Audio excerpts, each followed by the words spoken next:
Hello bachcho, let's read this question. Question says an amine on reaction with benzene sulfonyl chloride produces a compound insoluble in alkaline solution.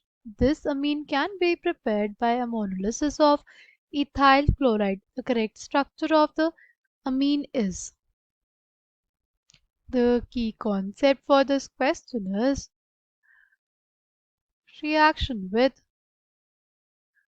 reaction with benzene sulfonyl reaction with benzene sulfonyl chloride right. अगर हम लोग बात करते हैं benzene sulphonyl chloride की, अगर हम लोग बात करते हैं बेंजीन सल्फोनल क्लोराइड की, तो इसको हम लोग क्या बोलते हैं? इसको बोला जाता है हिंसबर्ग रिएजेंट। इसको क्या बोला जाता है? इसको बोला जाता है Hinsberg reagent, right. Hinsberg's reagent is basically used to distinguish between primary, secondary and tertiary amine, right? अगर हमारे पास होगी कोई प्राइमरी अमीन, अगर हमारे पास होगी कोई प्राइमरी अमीन, उसका रिएक्शन बेंजीन सल्फोनिल क्लोराइड के साथ होगा, राइट। अगर उसका रिएक्शन किसके साथ होगा? बेंजीन सल्फोनिल क्लोराइड के साथ होगा, ठीक है। तो क्या बन जाएगा हमारे पास? तो हमारे पास बन जाएगा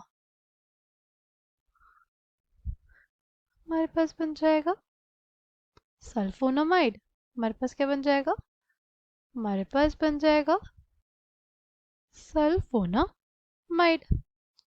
ये जो सल्फोनामाइड बनता है, this is soluble in NaOH, this is soluble in sodium hydroxide, right. Next क्या है हमारे पास? अगर हम लोग के पास है सेकेंडरी अमीन, हमारे पास क्या है? Secondary amine. वो जब बेंजीन सल्फोनिल क्लोराइड के साथ रिएक्शन देगा, वो जब बेंजीन सल्फोनिल क्लोराइड के साथ रिएक्शन देगा, तो क्या बन जाएगा? उस केस में भी सल्फोनामाइड ही बनेगा, उस केस में भी क्या बनेगा?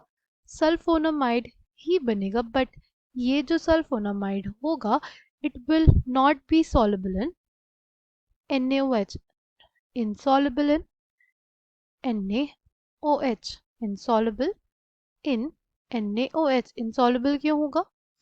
सी, ये soluble क्यों हुआ था? इसके पास एक एसिडिक H था, इस वजह से ये soluble हो गया। बट इसके पास एसिड कोई कंपोनेंट नहीं है, इसलिए ये इनसॉल्युबल ही रहेगा, ठीक है। फिर हमारे पास जो टर्शरी अमीन होता है, वो तो रिएक्ट नहीं करता। वो तो क्या? वो तो रिएक्ट ही नहीं करता, ठीक है, बेंजीन सल्फोनिल क्लोराइड के साथ। अच्छा, हमें क्या दिया हुआ है कि वो जो कंपाउंड है वो इनसॉल्युबल होगा एल्कलाइन सॉल्यूशन में, यानी क्या होगा? वो एक सेकेंडरी अमीन होगा, राइट। वो हमारे पास क्या होगा? एक सेकेंडरी अमीन होगा।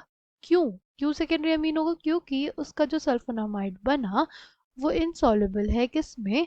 NaOH में, राइट। उसका जो सेकेंडरी अमीन है वो क्या होगा? सेकेंडरी अमीन इनसॉल्युबल होगा NaOH में, ठीक है।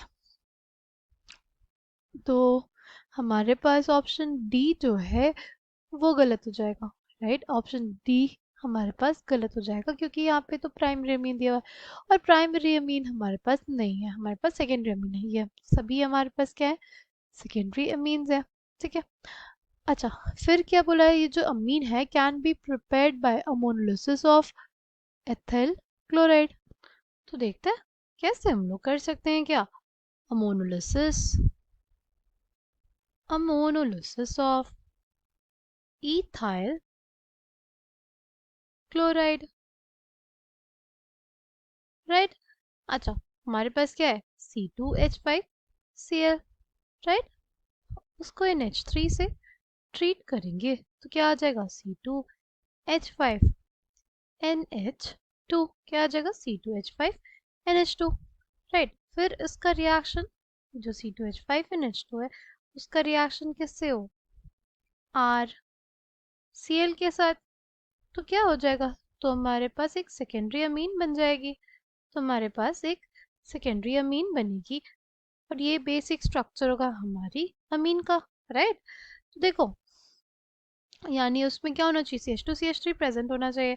किस में प्रेजेंट है, ऑप्शन ए में, right. Option A will be the correct answer for this question. I hope you understood it well, thank you, all the best.